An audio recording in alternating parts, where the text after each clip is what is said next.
Switzerland हो सकता है ना। पर भक्तों के लिए या आध्यात्मिक दृष्टिकोण से श्री रूप गोस्वामी के कथन के अनुसार सबसे महत्वपूर्ण जगह क्या है? राधा कुंड। श्री रूप गोस्वामी ने ग्रंथ लिखा है जिसका नाम उपदेशामृत। मैंने कई बार चर्चा भी किया उस ग्रंथ के ऊपर क्लासेस में। तो उसमें उन्होंने 11 वर्सेस दी हैं, 11 श्लोक दिए हैं। तो 11 श्लोक का अर्थ क्या है कि इतने कम श्लोकों में उन्होंने ज़्यादा से ज़्यादा जितने भक्ति के सिद्धांत हैं उनको कंसाइज वे में हमारे सामने प्रस्तुत करने का प्रयास किया। वो शुरू से लेकर एंड तक वो धीरे धीरे आगे बढ़ते हैं, श्रद्धा से शुरुआत करके प्रेम तक लेके जाते हैं। तो उसके जो अंतिम के 2-3 श्लोक हैं उसमें वो बताते हैं वैकुंठा जनाद वरा मधुपरी, इस तरह श्लोक आता है। वैकुंठा जनितो वा मधुपुरी याद नहीं है। तो वो कह रहे हैं कि वैकुंठ लोक से श्रेष्ठ है मथुरा धाम, मधुपुरी इसको बोलते हैं। क्यों श्रेष्ठ है? क्योंकि उसका जन्म, क्योंकि भगवान वहाँ पे प्रकट हुए हैं, है ना। मथुरा से श्रेष्ठ है वृंदावन। क्यों श्रेष्ठ है वृंदावन? रासलीला, भगवान ने वहाँ पे लीला, बाल्य लीला भी की हैं और अन्य लीलाएं भी की हैं। और वृंदावन के अंदर सबसे श्रेष्ठ है श्री गोवर्धन। क्यों श्रेष्ठ है गोवर्धन? उदार पानी रमनाथ, उदार पानी बोलते हैं हाथ को, है ना। तो भगवान ने अपने उल्टे हाथ की छोटी उंगली के ऊपर स्वयं गोवर्धन को धारण किया, भगवान की उंगली का स्पर्श किया, भगवान के चरणों का स्पर्श किया, भगवान के गाय ग्वाल बाल सबको उन्होंने सेवा की। वो इसलिए गोवर्धन क्या है वैकुंठ, इसमें वृंदावन में क्या है? सर्वश्रेष्ठ है। और गोवर्धन में भी राधा कुंड सबसे ज़्यादा श्रेष्ठ है। क्यों? क्योंकि मतलब भगवान को राधा रानी प्रिय है उस समझ को। हाँ, क्योंकि राधा रानी का एक कुंड है, तो भगवान को श्रीमती राधा रानी सबसे ज़्यादा प्रिय है। चैतन्य चेतावनी में श्रील कृष्णदास कविराज गोस्वामी बताते हैं कि जिस प्रकार से सभी गोपियों में भगवान को श्रीमती राधा रानी प्रिय है, उसी प्रकार से पूरे ब्रह्मांड में सबसे ज़्यादा प्रिय भगवान को क्या है? राधा कुंड है ना। तो राधा कुंड को श्रीमती राधा रानी का लिक्विड फॉर्म माना जाता है, ऐसे शाम को। तो जब भगवान वृंदावन में थे तो बहुत से असुर उनको तंग करने के लिए आया करते थे, कंस भेजा करते थे। तो ऐसे ही उन्होंने रिष्टासुर नाम का एक असुर आता है जो कि बैल के रूप में होता है, देखा ना बैल।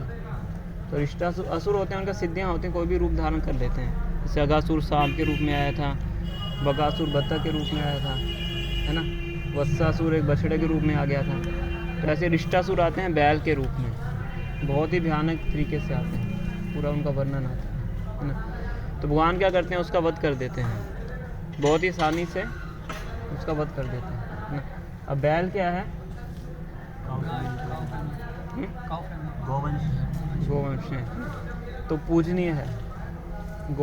गाय को माता बोला जाता है, उनको पिता के समान बताया जाता है, खेत जोतने के काम आता है ना। तो गोपियों ने बोला भगवान को कि आपने एक बैल की हत्या की है, तो आप क्या हो गए हो? दूषित हो गया, पाप चढ़ गया आपको, है ना। तो अभी आपको क्या करना पड़ेगा? सारी पवित्र नदियों में जाके स्नान करके अपने आप को शुद्ध करना पड़ेगा। नदियों में क्यों जाता है व्यक्ति? पाप धोने के लिए, पाप धोने के लिए, है ना। तो कहते हैं आपको ही पाप धोने पड़ेंगे। तो भगवान कहते मुझे जाने की आवश्यकता नहीं है, मैं नदियों को यहीं बुला लेता हूँ, है ना। तो सारी नदी आती हैं, सारी नदियों के पानी से बनता है शाम कुंड। भगवान स्नान करते हैं तो कहते हैं मैं तो हो गया शुद्ध, है ना। कहते हैं अब आपने क्या किया? असुर का साथ दिया है, गोपी को बोला, तो आपको भी शुद्ध होने की आवश्यकता है, आप भी क्या कीजिए? स्नान कीजिए। तो गोपियाँ कहती नहीं, हम आपके कुंड में स्नान नहीं करेंगे, हम अपना कुंड खुद बनाएंगे, है ना। उनके अंदर भी जैसे प्रभु जी ने बताया ना मान के बारे में, प्रेम का आदान प्रदान होता है। तो सारी गोपियाँ क्या करती हैं? अपने कंगनों को उतार के एक छोटा सा कुंड बनाती हैं और मानसी गंगा से ला के पानी, पास ही मानसी गंगा है, हमें दूर लगेगी पर उनके लिए पास में थी, पहले लोग पैदल चलते थे और धाम का परिवर्तन भी होता है। तो उन्हें कंगनों से छोटा सा कुंड बनाती हैं, तो उसमें मानसी गंगा से ला के पानी डालती हैं और शाम कुंड से पानी डालते हैं। भगवान अपने उसको लीला करते हैं, दोनों कुंड कनेक्टेड भी हैं बीच में, है ना। तो इसलिए उस कुंड को बोलते हैं कंकन कुंड। तो फिर गोपियाँ उसी में स्नान करती हैं, तो बेसिकली वो बनता है राधा कुंड। अभी जो हम देखते हैं राधा कुंड, इसके बीच में सेंटर में एक छोटा सा कुंड है उसको कंकन कुंड बोलते हैं, जिसको ओरिजिनली गोपीज ने अपने कंगनों से बनाया था, ऐसा बताया जाता है ना। तो इस प्रकार से राधा कुंड और श्याम कुंड का आविर्भाव होता है ना। फिर बाद में भगवान कहते हैं कि ये राधा कुंड मुझे बहुत प्रिय है क्योंकि श्रीमती राधा रानी का कुंड है। इसमें श्रीमती राधा रानी कहते हैं मुझे श्याम कुंड प्रिय है क्योंकि भगवान श्री कृष्ण का कुंड है। तो यहाँ पे नित्य रूप से भगवान की लीलाएं होती हैं, आज भी होती हैं, है ना। अभी दोपहर के 12 बजे बताया जाता है कि राधा कृष्ण आते हैं राधा कुंड में अपनी जल क्रीड़ा करने के लिए। आठ समय पे भगवान की लीलाएं होती हैं। सबसे पहले होते हैं वृंदा कुंड में, वहाँ पे कुंड है गुप्त कुंड के नाम से, शुरुआत वहाँ से होती है। और दोपहर को राधा कृष्ण आते हैं यहाँ पे अपनी लीला करने के लिए। तो दोपहर के 12 बजने वाले हैं, तो सही समय पे आए। हम तो भगवान को देख नहीं पाएंगे पर वो तो हमें देख सकते हैं क्योंकि हम यहाँ पे आए हैं, है ना। तो इस प्रकार से राधा कुंड श्याम कुंड का आविर्भाव होता है। पर हम सब जानते हैं भगवान के जानने के बाद सारी लीला स्थलियाँ लुप्त हो जाती हैं, है ना।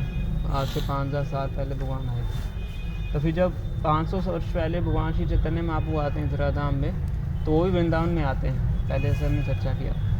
तो भगवान आते हैं, सबसे पहले वो राधा कुंड श्याम कुंड की खोज करते हैं, कहते कहाँ पे राधा कुंड श्याम कुंड। तो उस टाइम पे ये दो एक यहाँ पे उसके धान के खेत होते हैं, किसके, पैडी इसको बोलते हैं, चावल, है ना, उससे खेत होते हैं। तो भगवान यहाँ पे आते हैं और देख के बिल्कुल अपने आंतरिक भाव में चले जाते हैं, राधा रानी के भाव में चले जाते हैं। वो नृत्य करते हैं, वो संकीर्तन करते हैं, बीच में जंप लगा देते हैं। उस टाइम में थोड़े से पौंड होते हैं, तालाब की तरह होते हैं, तो लोगों को पता भी नहीं होता है क्या है ना। फिर चैतन्य महाप्रभु बताते हैं कि ये राधा कुंड है, ये श्याम कुंड है। फिर भगवान स्वयं भगवान आके इनकी द्वारा से खोज करते हैं, है ना।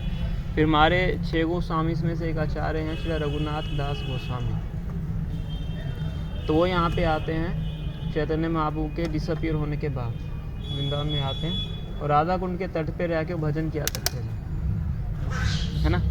और भजन किस प्रकार से किया करते थे, बताया कि उनका जो आध्यात्मिक नियम होते थे एक पत्थर की लकीर के समान होते थे। पत्थर की लकीर का उपमा क्यों दी जाती है,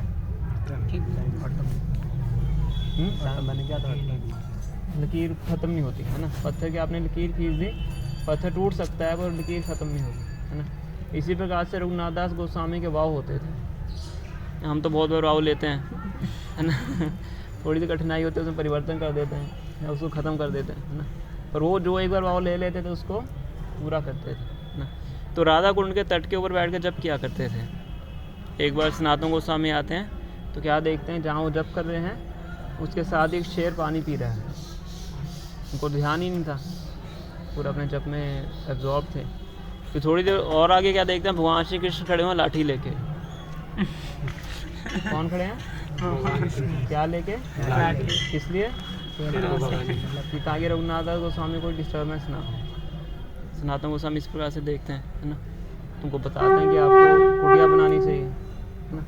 थोड़ा इधर हो सकते हैं, पीठ ना हो महाराज, थोड़ा टर्न कर, ठीक है। तो उनको बताते हैं, फिर चले जाते हैं।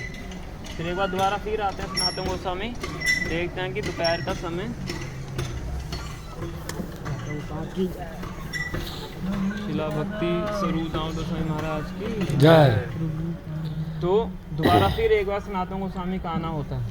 तो उस टाइम पे देखते हैं कि बहुत धूप थी, जैसे अभी धूप है ना। तो इन्होंने क्या किया हुआ है, ओढ़ा हुआ है। तो रघुनाथ दास गोस्वामी जप कर रहे थे और उनको तो बिल्कुल ध्यान नहीं था बाहर क्या हो रहा है। तो सनातन गोस्वामी देखते हैं स्वयं श्रीमती राधा रानी अपने पल्लू से रघुनाथ दास गोस्वामी को छाया दे रही थी। कौन देख रहे हैं, कौन देख रहे हैं, सनातन गोस्वामी। तो ध्यान दीजिए, 10-15 मिनट के लिए है, आप ध्यान दीजिए। तभी मैं पीछे पूछ रहा हूँ, मुझे पता दोनों तो पीछे जाते ना, वो भी इधर उधर देखते हैं। तो सनातन गोस्वामी देखें श्रीमती राधा रानी रघुनाथ दास गोस्वामी की सेवा कर रही हैं, अपने पल्लू से उनको छाया देके। तो सनातन गोस्वामी फिर उनको समझाते हैं। सनातन गोस्वामी एजेड भी थे सभी गोस्वामी में से, और वरिष्ठ भी थे। तो कहते हैं कि हम यहाँ पे भगवान की सेवा करने आए हैं। तो श्रीमती राधा रानी आपकी सेवा कर रही हैं, ठीक नहीं, तो अपने लिए कुटिया बनाई है। तो फिर यहाँ पे कुटिया बनाते हैं, तो अदरवाइज तो कुटिया बनाते ही नहीं थे, अपने ऐसे ही रहते थे पेड़ के नीचे, है ना। तो इस प्रकार से वो यहाँ पे भजन किया करते थे। हमारे प्रभुपाद जी के जो स्पिरिचुअल मास्टर हैं श्रील भक्ति सिद्धांत सरस्वती ठाकुर, तो वो कहते थे अगर किसी को राधा कुंड के तट पे रहना है तो उसके पास ये योग्यता होनी चाहिए। कौन सी योग्यता? सेवा भाव। सेवा भाव और भजन में इतनी रुचि होनी चाहिए और संसारिक भोगों से विरक्ति होनी चाहिए ना। अगर वो क्वालिफिकेशन नहीं है तो हम राधा कुंड के तट के ऊपर रहने के योग्य नहीं नहीं है। तो आजकल बहुत से ऐसे लोग भी हैं जिनकी बाहरी रूप से बहुत इच्छा रहती है हम राधा कुंड के तट पे जाके रहें। इसी फील्ड में आप देखो जो फेमस जगह होती है लोग वहीं पे जाना चाहते हैं ना। आध्यात्मिक दृष्टिकोण से सबसे सर्वोत्तम स्थान है। तो कुछ लोग यहाँ पे आके रहना चाहते हैं, रहने लग भी जाते हैं और उनके अंदर योग्यता भी नहीं होती। तो बाहरी रूप से बहुत विरक्त अपने आप को दिखाते हैं पर आंतरिक रूप से कई बार उनका चरित्र सही नहीं होता है ना। तो श्रील भक्तिसिद्धांत सरस्वती ठाकुर ऐसे लोगों की बहुत भर्त्सना किया करते हैं, बहुत अगेंस्ट उनके बहुत स्ट्रिक्टली बोला करते हैं, है ना। तो एक बार उन्होंने ऐसा भी शब्द यूज़ किया था कि ये कुंड उनके लिए राधा कुंड नहीं है, नरक कुंड है। क्या बोला? क्यों? क्योंकि वो नरक में जाएंगे अगर इस कुंड के तट के ऊपर आके गलत कार्य करें। इस वजह से बोला करते हैं। जैसे एक बार शिला भक्तियाँ सरस्वती ठाकुर आते हैं यहाँ पे कथा करने के लिए, तो सारे यहाँ पे जो बाबा जी से रहते थे उनको लगता था कि बहुत इतने उच्च महात्मा आ रहे हैं, इतने विख्यात हैं, इतने बड़े प्रचारक हैं, तो यहाँ पे कुछ रसी कथा करेंगे, राधा कृष्ण की लीलाओं के बारे में बताएंगे, तो हमें भी आनंद आएगा। तो बहुत भीड़ इकट्ठी हो जाती है। और भक्तिसिद्धांत महाराज किसके ऊपर प्रवचन लेते हैं? ईशोपनिषद के ऊपर। ईशोपनिषद क्या है? भगवान की भगवत्ता का उसके अंदर वर्णन है, सुप्रीमेसी का वर्णन है, उसमें लीलाएं नहीं है। उनकी एक क्लास 6-6 घंटे की हुआ करती है। और पहले श्लोक भी उन्होंने कितने ही दिनों तक लेक्चर दिया, धीरे सब उठ के चले गए, है ना। जो इस दृष्टि से आते कि हम राधा कृष्ण की लीलाओं को सुनेंगे, है ना। और श्रील प्रभुपाद भी कहते थे कि अगर किसी को यहाँ पे रहना है, इसके तट पे वास करना है, उसकी सबसे पहली योग्यता होनी चाहिए material detachment and spiritual attachment. भौतिक भोगों से विरक्ति होनी चाहिए और आध्यात्मिकता के साथ आसक्ति होनी चाहिए। भगवान से आसक्ति, भौतिक भोगों से विरक्ति, तभी हम क्वालिफाई बनते हैं यहाँ पे वास करने के लिए, है ना। और हमारे लिए ये स्थान और भी महत्वपूर्ण बन जाता है क्योंकि हमारा जो आंदोलन है, हरे कृष्णा जो मूवमेंट है, इस समय पे इसकी जो नींव थी एक तरीके से यहीं पे रखी गई। किस प्रकार से? एक बार श्रील प्रभुपाद भक्तिसिद्धांत सरस्वती ठाकुर से मिलने के लिए आते हैं राधा कुंड में, और राधा कुंड के तट के ऊपर उनकी भेंट होती है अपने गुरु महाराज से, भक्तिसिद्धांत सरस्वती ठाकुर महाराज से। तो ये भक्तिसिद्धांत महाराज के शीश छोड़ने से कुछ ही समय पहले की घटना है। तो उस टाइम भक्तिसिद्धांत महाराज बहुत ही गंभीर मुद्रा में थे, बहुत ही ग्रेव मूड में थे, है ना। तो प्रभुपाद जी से कहते हैं कि there is fire in the math. क्या है? क्या है मठ में? फायर। मठ में आग है। तो मठ की शब्द क्यों यूज़ किया उन्होंने? मठ क्या है? गौड़िया मठ, है ना। भक्तिसिद्धांत महाराज ने 64 गौड़िया मठ की स्थापना की। इस्कॉन की तरह ही एक संस्था है जिसको भक्तिसिद्धांत महाराज ने शुरू किया था प्रचार के लक्ष्य के लिए, है ना। तो भक्तिसिद्धांत महाराज कहते हैं there is fire in the math, मतलब कि मठ के अंदर हमने बहुत भव्य ऑपुलेंस हमने मठ बनाए हैं, और मठ के अंदर रहने वाले लोग हैं वो क्या कर रहे हैं? आपस में लड़ाई झगड़ा कर रहे हैं, इसलिए कि मुझे ये रूम चाहिए, मुझे ये रूम चाहिए, है ना। तो क्या इसलिए क्या कह रहे हैं? मठ में क्या लग गई है? आग लग चुकी है। मेरी इच्छा करती है कि मठ के अंदर सारा पत्थर निकाल के बेच दूँ। उस टाइम पर जो मार्बल होता है ना, उसको बहुत कॉस्टली माना है, मार्बल लगा हुआ ना उसमें। आज तो इतना कॉस्टली नहीं है, उस टाइम पे तो बहुत ऑपुलेंस माना जाता है ना। तो कहते हैं मेरी इच्छा है कि सारा पत्थर निकाल लूँ मैं मठ में से, उसको बेच दूँ, और बेच के जो पैसा आएगा उससे मैं ग्रंथों को प्रकाशित करना चाहता हूँ। क्या करना चाहता हूँ?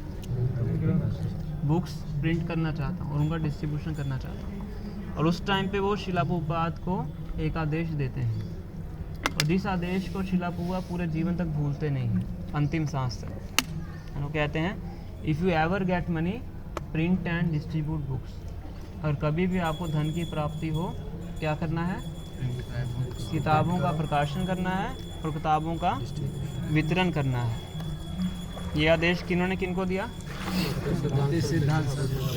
श्रील प्रभुपाद। कहाँ पे दिया? राधा कुंड। पूरे ब्रह्मांड की सबसे सर्वोत्तम जगह है, वहाँ पे उनको आदेश दिया कि कभी भी आपको पैसा प्राप्त हो तो क्या करना है? ग्रंथों का प्रकाशन करो और वितरण करो, है ना। इसीलिए प्रभुपाद जी का हर जितनी भी क्रियाएं प्रभुपाद जी करते थे वो सबसे ज़्यादा उनका जो ध्यान होता था वो पुस्तक वितरण के ऊपर होता था, प्रिंटिंग एंड डिस्ट्रीब्यूशन, है ना। और अपने अंतिम सांस तक हम देखते हैं प्रभुपाद जी अपने डेथ बेड के ऊपर भी शरीर छोड़ने वाले थे जब वो बुक्स का ट्रांसलेशन कर रहे थे, उनके द्वारा भक्तिसिद्धांत महाराज के द्वारा उनको आदेश दिया रहा था, है ना। तो प्रभुपाद जी उनसे क्लैरिफाई भी करते हैं भक्तिसिद्धांत महाराज से कि आप ऐसा आदेश क्यों लिया है। तो भक्तिसिद्धांत महाराज क्या करते हैं, एक पेज लेते हैं, पेज के ऊपर एक मृदंग की फ़ोटो बना के देते हैं और नीचे लिखते हैं बृहद मृदंगा। मृदंग हम सब जानते हैं ना।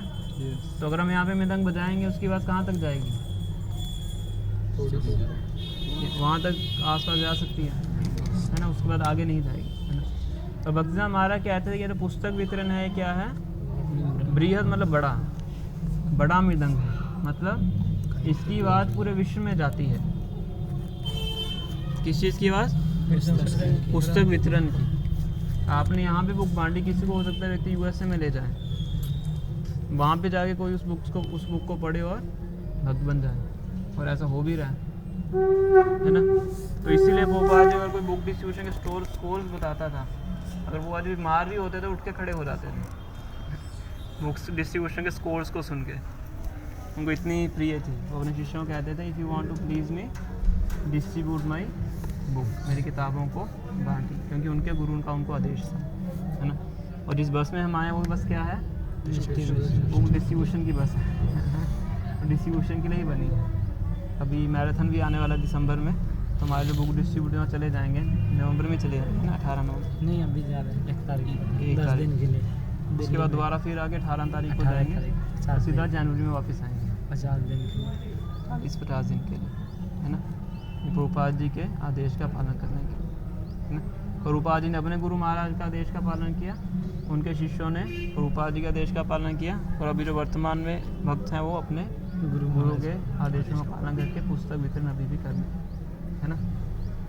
तो ये सबसे ज़्यादा अच्छी सेवा है श्रीमती राधा रानी के लिए। राधा रानी भागवतम के 10वें स्कंद के 31वें अध्याय में बताती हैं कि जो व्यक्ति भगवान की कथाओं का प्रचार करता है, भगवान के संदेश का डिस्ट्रीब्यूशन करता है, वो सबसे ज़्यादा दयालु व्यक्ति है इस संसार के अंदर। भूरीदा जना वो शब्द यूज़ करते हैं, भूरीदा। भूरीदा मतलब मोस्ट म्यूनिफिसेंट पर्सन, है ना। और उससे राधा रानी सबसे ज़्यादा प्रसन्न होती है। यहाँ पे आके रहने से, यहाँ पे आके सोने से राधा रानी प्रसन्न नहीं होगी, है ना। यहाँ पे तट पे आके आपने रूम ले लिया और रूम में आके सो गए, है ना, या कुछ गलत काम आप कर रहे हैं, उससे राधा रानी को प्रसन्नता नहीं होगी। प्रसन्नता किससे होती है, कोई यहाँ से छोड़ के पाश्चात्य देश में चला जाए, यहाँ से दूर भी चला जाए, पर भगवान के संदेश का प्रचार करे, इससे राधा रानी को सबसे ज़्यादा प्रसन्नता होती है ना। और यहाँ पे जिस स्थान में हम बैठे हैं, ये प्रभुपाद जी के डिसाइपल हैं, जिनका नाम है श्रील भक्ति स्वरूप दामोदर गोसाई महाराज, है ना। तो ये महाराज जी बाय प्रोफेशन साइंटिस्ट थे, PhD थे, इनका लीगल नेम था डॉक्टर TD सिंह। और ये यहाँ पे देख रहे होंगे सबके महाराज जी के टेस्टिमोनियल, जो उनके बारे में सब उनका लिखा हुआ है सेंटर में महाराज। तो ये महाराज जी को प्रभुपाद जी ने विशेष सेवा दी थी साइंटिफिक टीचिंग के लिए। ये साइंटिस्ट लोगों को प्रचार करते थे। तो कृष्णा कॉन्शियसनेस का साइंटिफिक सिग्निफिकेंस बताने के लिए बहुत सी बुक्स लिखी हैं महाराज, है ना। और बहुत जोर शोर से प्रचार किया है ना। प्रभुपाद जी इनसे बहुत इंटीमेट इनको आदेश दिया करते थे, बहुत समय इनके स्पेंड किया करते थे, है ना। और प्रचार करते करते ही महाराज ने अपने शरीर को छोड़ा था, है ना। और राधा रानी उनसे इतने पसंद थी, देखो उनको अपने तट के ऊपर जगह दी है, ये महाराज जी का ही समाधि मंदिर है ना। तो आध्यात्मिक जगत में अगर हमें प्रगति करनी है तो हमें सबसे पहले गुरु के जो आदेश हैं उनको ध्यान से समझना होता है, उससे भगवान और श्रीमती राधा रानी ज़्यादा पसंद होती है ना। तो ये हम यहाँ से शिक्षा लेके जा सकते हैं। तो ये हमने चर्चा किया है आज कि कैसे राधा गुण का आविर्भाव होता है, कैसे श्री चैतन्य महाप्रभु उनको डिस्कवर करते हैं, और यहाँ पे रहने की योग्यता क्या है। और भक्तिसिद्धांत महाराज ने यहीं पे प्रभुपाद जी को आदेश दिया था, और श्रीमती राधा रानी को सबसे ज़्यादा प्रसन्न हम किस तरीके से कर सकते हैं। और यहाँ पे इसी पूरे इसके परिक्रमा मार्ग में हमारे बहुत से गौड़ीय वैष्णव आचार्य हैं जिनकी यहाँ पे समाधि है, भजन कुटीर है ना। पीछे हमारे 3 आचार्य हैं, उनकी समाधि है। रघुनाथ भट्ट गोस्वामी जी की समाधि है, रघुनाथ दास गोस्वामी जी की समाधि है, अभी हम वहाँ पे जाएंगे भी, है ना। और यहीं पे श्रीला कृष्णदास कविराज गोस्वामी, उन्होंने सभी वैष्णव को चैतन्य चरितामृत हमारा एक बहुत महत्वपूर्ण ग्रंथ है, वो सभी वैष्णवों को उन्होंने ऑफर किया था। ऐसे बहुत से मेन यहाँ पे स्पॉट्स हैं। वहाँ 5 पांडव भी हैं, 5 पेड़ों के रूप में रहते हैं, है ना। श्याम कुंड अगर आप देखेंगे ना, टेढ़ा सा बना हुआ है। यहाँ के लोग कहते हैं कि राधा रानी सीधी है, इसलिए उनका कुंड भी सीधा है। कृष्ण टेढ़े हैं तो उनका कुंड भी टेढ़ा है। हम जाएंगे तो आपको दिखाएंगे श्याम कुंड टेढ़ा बना हुआ। तो टेढ़े बनाने के पीछे कारण है, तो श्री रघुनाथ दास गोस्वामी, ये जो भी आज हम देखते हैं कि कंस्ट्रक्शन रघुनाथ दास गोस्वामी करवाते हैं। एक साउथ इंडिया के एक वो थे, बहुत ही बड़े व्यापारी थे, तो बद्रिका आश्रम जाते हैं कुछ धन लेके, मैं वहाँ पे डोनेशन दे रहा हूँ। तो वहाँ पे रात को सो रहे होते हैं तो भगवान उनके सपने में आते हैं, कहते हैं यहाँ पे आवश्यकता नहीं है। कहाँ जाओ, वृंदावन में जाओ, वहाँ पे एक बाबा हैं, उनका नाम बताते हैं रघुनाथ दास गोस्वामी का, उनसे जाके मिलो, उनको ही डोनेशन दो, है ना।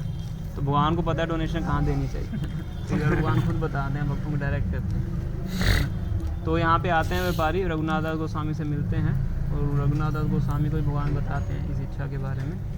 फिर उनसे धन लेके वो इसकी पूरी कंस्ट्रक्शन करवाते हैं, जो आज जिस रूप में हम आज देखते हैं। तो इसकी जब खुदाई करवा रहे थे श्याम कुंड के, तो वहाँ पे बीच में 5 पेड़ थे, तो सोच रहे थे कि इनको कटवा के इसको पूरा हम प्रॉपर लाइन में बनाएंगे। फिर रात को उनको 5 पांडव आते हैं, वो बताते हैं कि हम यहाँ पे 5 पांडव 5 पेड़ों के रूप में रहते हैं, तो आप हमें काटिए मत।